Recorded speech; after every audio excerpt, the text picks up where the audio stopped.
బాగున్నాడు కదరా కుర్రాడు. అవనా చాలా స్మార్ట్గా ఉన్నాడు.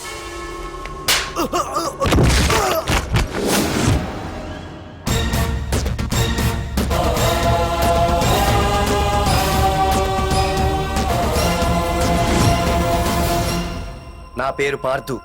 నువ్వు వెతుకుతున్నది, చంపించాలని ట్రై చేస్తున్నది నన్నే. నేను ఈ తమ్ముని కావాలని చంపలేదు, అది అనుకోకుండా జరిగింది.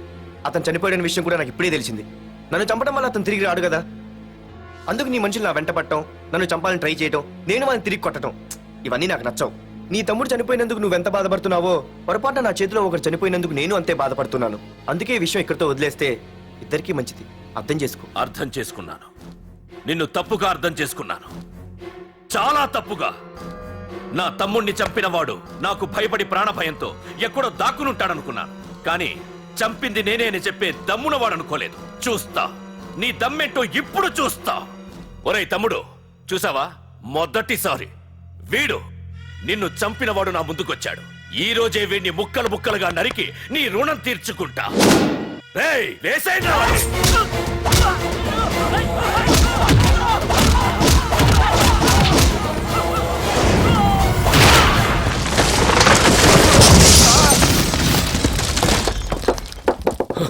రే ప్రకాష్, నాకు సైలెన్స్ అన్నా వైలెన్స్ అన్నా అస్సలు నచ్చవు. పొరపాటున మొదలు పెట్టానంటే కథలు కథలుగా చెప్పుకుంటారు. రేయ్ పార్దు, ఇంకొకసారి నువ్వు ఈ పార్దుని తలుచుకుంటే నీ చావుని నువ్వు తలుచుకున్నట్టే.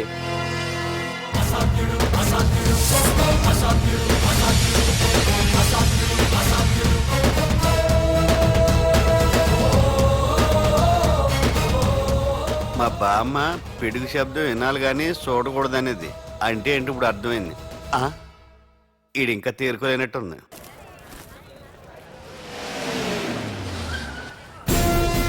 ఎక్కడి నుంచి వస్తున్నావు? నాకు తెలుసు, ప్రకాష్ దగ్గర నుంచి కదూ. తంబు మర్డర్ కేసు ఇన్వెస్టిగేషన్ చేసింది నేనే. అతన్ని నేను కావాలని చంపలేదు సార్. ఒక కుర్రాన్ని కాపాడే ప్రయత్నంలో అలా జరిగింది. తెలిసి చేసినా తెలియక చేసినా తప్పు తప్పే అని ఫీల్ అయ్యాను. అందుకే ఆ ప్రకాష్ని కలవడానికి వెళ్ళాను. తంబుని చంపటం తప్పు కాదు పార్థు. మర్డర్ చేయడం తప్పు కాదంటున్నాడేంటని ఆశ్చర్యంగా ఉందా? రా, బండెక్కు. నాకంతా తెలుసు పార్థు, నీ తప్పేం లేదు. దిగు.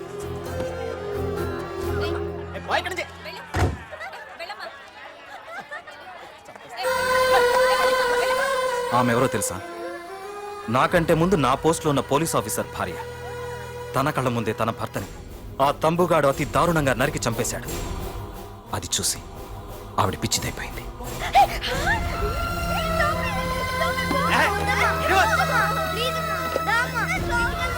ఆ కుర్రాడు ఆవిడ కొడుకు. చదువుకుంటూ ఆడుకోవాల్సిన వయసులో తన పిచ్చి తల్లిని జాగ్రత్తగా చూసుకోవడానికి రోడ్డున పడ్డాడు. ఆ పెద్దాయన్ని చూడు. 6 సంవత్సరాల క్రితం తన కూతురి పెళ్లి కోసం బట్టలు కొనడానికి కూతురుతో పాటు సిటీకి వచ్చాడు. తంబుగాడు ఆ అమ్మాయిని ఎత్తుకుపోయాడు. ఆ రోజు నుంచి ఈ రోజు వరకు తన కూతురు ఉందో లేదో తెలియకపోయినా ఎప్పటికైనా తిరిగి ఇవ్వకపోతారా అన్న చిన్న ఆశతో ఈ సిటీలో ఉండిపోయాడు.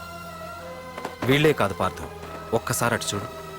పశువులు కూడా ఉండలేని ఈ మురికి నీళ్ల పక్కన వీళ్ళెందుకుంటున్నారో తెలుసా? ఆ ప్రకాష్ గాడు తన తమ్ముడి పేరు మీద మల్టీప్లెక్స్ కట్టడానికి వీళ్ళుండే ఇళ్లని ఖాళీ చేయించి తన సొంతం చేసుకున్నాడు. వాణ్ణి ఎదిరించలేక, వేరే దారి లేక వీళ్ళంతా ఈ దుర్భరమైన జీవితాన్ని గడుపుతున్నారు. ఇప్పుడు చెప్పు పార్థు, తంబుని చంపడం తప్పని ఇంకా నువ్వు ఫీల్ అవుతున్నావా? నువ్వు అడగచ్చు, ఇన్ని జరుగుతుంటే మీరేం చేస్తున్నారని. మా అధికారమే మాకు అడ్డమైంది. ప్రకాష్ గారిని టచ్ చేస్తే చాలు మినిస్టర్స్ నుంచి ఫోన్ కాల్స్, ఒక్కడుగు ముందుకేస్తే చాలు వెనక్కి రమ్మని హైకమాండ్ నుంచి ఆర్డర్స్. నా దృష్టిలో ప్రకాష్ని అరెస్ట్ చేయకపోవడం ఎంత తప్పో నిన్ను అరెస్ట్ చేయడం కూడా అంతే తప్పు. ఇదిగో నీ పర్స్, తంబు డెడ్ బాడీ దగ్గర దొరికింది. పార్థు, నిశ్చింతగా ఊరెళ్ళి నువ్వు ప్రేమించిన అమ్మాయిని పెళ్లి చేసుకుని హ్యాపీగా ఉండు. చూడు, నిన్ను నువ్వు రక్షించుకోవడానికి ఆ ప్రకాష్ని కాని వాడి మనుషుల్ని కానీ ఏమైనా చేయి. నీ వెనక నేనున్నాను. Wish you all the best.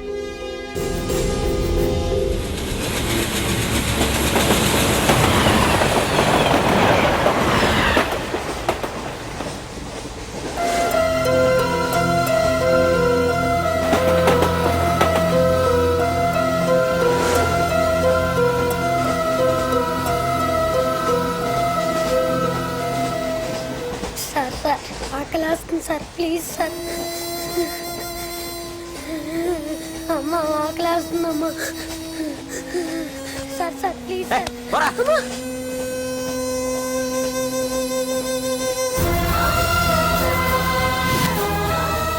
APJ Abdul Kalam. రే చిన్న, రే చిన్న, రే ఏంద్రా నీకు? ఏంటి ఇలా ఉన్నావు? ఏమైందో చెప్పరా? చెప్పు. వాట్?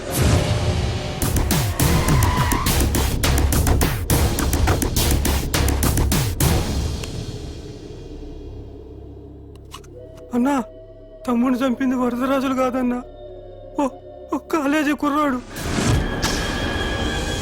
ఎవడ్రా? ఎక్కడుంటాడు వాడు? చెప్పు. పేషెంట్ ని డిస్టర్బ్ చేయకండి. అతను ఇప్పుడే కోమా నుంచి కోలుకున్నాడు. చనిపోయే ప్రమాదం ఉంది. రే, నా తమ్ముడు ఆల్రెడీ చచ్చిపోయాడు రా. వెళ్ళు. చెప్పు. అన్నా, ఆడెక్కడ ఉంటాడో తెలియదు కానీ ఆడితో పాటు ఆ స్కూల్ కుర్రాడు కూడా ఉన్నాడన్నా. రే, వీడిని బండి ఎక్కించండి. అలాగన్నా.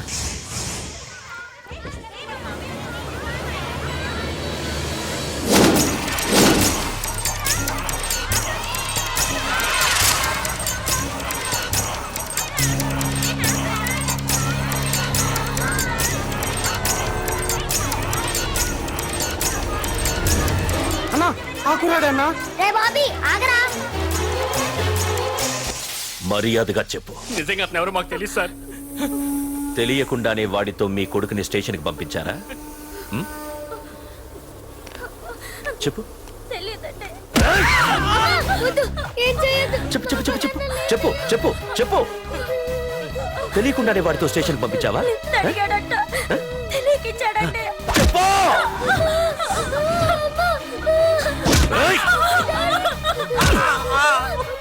చెప్పవే. చెప్పు చెప్పు. ఏమి చేయకండి సార్. ఇప్పుడు చెప్తా. చెప్పు. మమ్మల్ని వదిలేయండి సార్ ప్లీజ్. చెప్పు సార్. చెప్పు. నిజంగా మాకు తెలియదు తెలీదా? సార్. చెప్పు చెప్పు. ఏయ్, చెప్పు. డాడీ! ఏయ్! ఏయ్! ఏయ్, చెప్పు. ఇప్పటికైనా చెప్పవే. వాడు నా చేతిలో చావాలి. చెప్పు.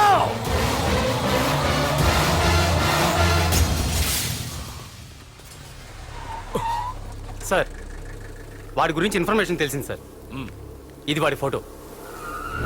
అన్నా, వీడే నా తమ్ముడు చంపింది వీడే.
అయ్యో, మన భోగిలు విడిపోయాయి.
ఎరా నిన్ను తలుచుకుంటే చావును తలుచుకున్నట్ట అంత మగాడివా? ఇప్పుడు తలుచుకోరా, ఎవరిని తలుచుకుంటావు?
నా గురించైనా ఒకసారి ఆలోచించు ప్రకాష్. ఇప్పుడు నా ఆలోచన, ఆవేశం అంతా పార్థుగాడి చావు గురించే.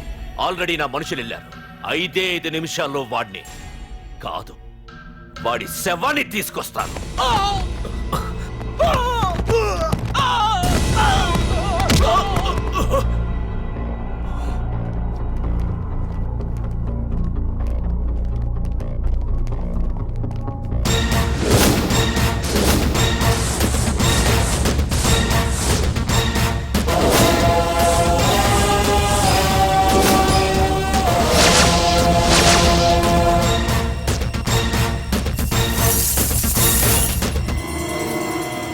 పార్థు, రేయ్, నువ్వు జీవితంలో ఏ తప్పైతే చేయకూడదు అదే చేశావు. నన్ను టెన్షన్ పెట్టావు.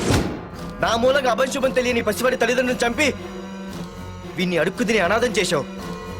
నీ వల్ల అన్యాయం అయిపోయిన ఈ పసివాడి మీద ప్రమాణం చేసి చెప్తున్నా, నా పెళ్లికి పంతులు పంచాంగం చూసి పెట్టిన ముహూర్తం ఈ 28. అప్పటి వరకు నేను ఇక్కడే ఉంటా. నీ ప్రతి అడుక్కి ఎదురొస్తా. నీ రౌడీ రాజ్యాన్ని నేలకూలుస్తా. నీ రాక్షసత్వం వల్ల ఇప్పుడు వీడు ఏ స్థితిలో అయితే ఉన్నాడో అదే స్థితికి నిన్ను తెచ్చి నడి రోడ్డు మీద నిలబెడతా. దానికి నేను పెట్టిన ముహూర్తం ఈ నెల 19. తెచ్చుకో. నీ బ్రాంచీల నుండి జనాల్ని తెచ్చుకుంటావో, నీ గోడౌన్ నుండి ఆయుధాలు తెచ్చుకుంటావో. ఒరే ప్రకాష్, పొరపాటున నా పొరచేయి తగిలితేనే పైకి పోయాడు నీ తమ్ముడు. అదే నే మనసు పెట్టి పిడికిలి బిగించి కొట్టానంటే పునర్జన్మ లేకుండా పోతావు.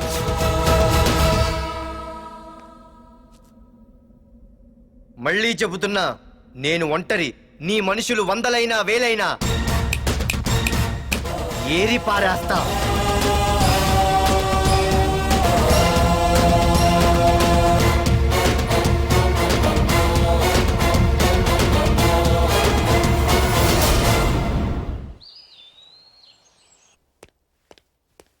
నాన్న, పార్థు. ఏం నాన్న, నేను ఇంత టెన్షన్ పడుతుంటే నువ్వే మాట్లాడవేంటి? పార్థు తనని నమ్ముకున్న వాళ్ళని టెన్షన్ పెట్టడు, తనతో పెట్టుకున్న వాళ్ళకి టెన్షన్ పెడతాడు. అవునమ్మా, ఒక్క ప్రకాష్ కాదు, 100 మంది ప్రకాష్లు అడ్డొచ్చినా వాళ్ళంతు చూసి పెట్టిన ముహూర్తానికొచ్చి నీ మెళ్ళో తాళి కడతాడు. రేయ్, ప్రకాష్ మనుషులను ఎవరో బాగా చెదగొట్టారంట, తెలుసా? అవునా? అవును. ఎవరో గాని కనిపిస్తే దండం పెట్టాలన్నా.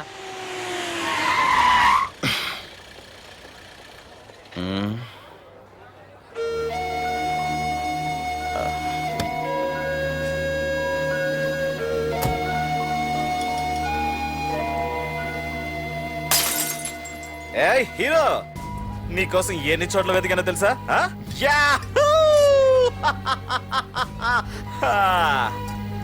ఏంటి అలా చూస్తున్నారు? ఎన్నాళ్ళ నుంచో మిమ్మల్ని రక్షించడానికి ఒకడొస్తాడు అని మీరంతా ఎదురు చూస్తున్నారు కదా, వాడే వీడు. ఆ తంబుని చంపిన మగాడు.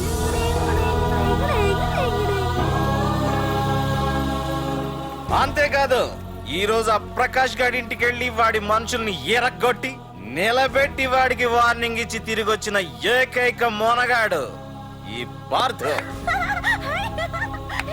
బాబు, నా కూతురు ఏనాటికన్నా కనిపిస్తుందని గత 6 ఏళ్లుగా ఎదురు చూసి చూసి జీవచ్ఛవంలా బ్రతుకుతున్నాను. నిన్ను చూశాక నా కూతురు కనిపించలేదనే బాధ లేదు. ఇక నుండి ఏ తండ్రికి నాలాంటి పరిస్థితి రాదు అని ఆనందంగా ఉంది బాబు. అన్నయ్య, నేను రోజు ఈ డిబ్బీలో డబ్బులు వేసి దేవుణ్ణి కోరుకుంటాను, మా నాన్నని చంపిన తంబుగని చంపేమని. కానీ ఇది ఇవ్వాల్సిన దేవుడికి కాదు, నీకు. తీసుకో.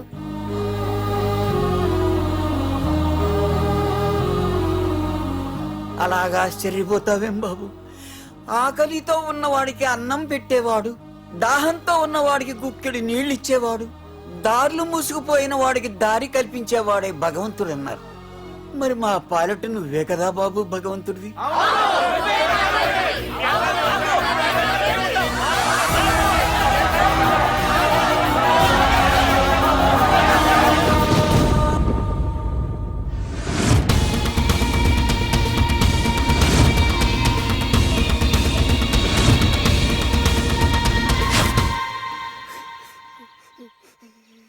ఏంటి రచన, ఏమైంది?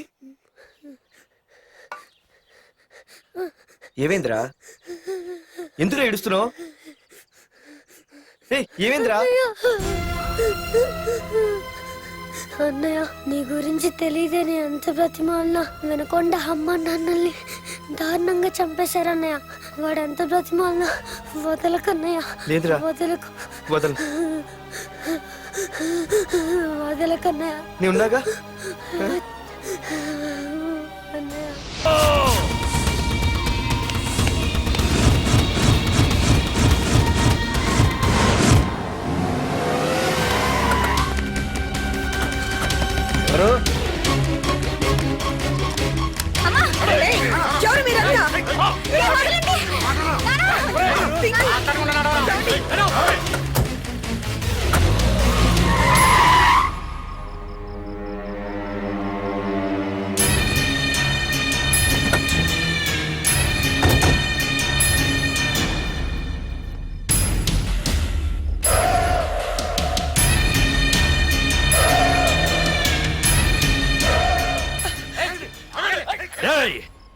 వెళ్ళి మీ బాస్ తో చెప్పండి రా, వాడి స్టేట్ లో ఎక్కడ ఏవైనా చేయగలడేమో కానీ ఇక్కడ ఈ వైజాగ్ లో నా పర్మిషన్ లేకుండా ఏం పీకలేడని. ఇంకోసారి నా వాళ్ళని ఏమైనా చెయ్యాలనుకుంటే వైజాగ్ వచ్చిన ఏ ఒక్కడు కూడా హైదరాబాద్ తిరిగి వెళ్ళడు. వెళ్ళండి.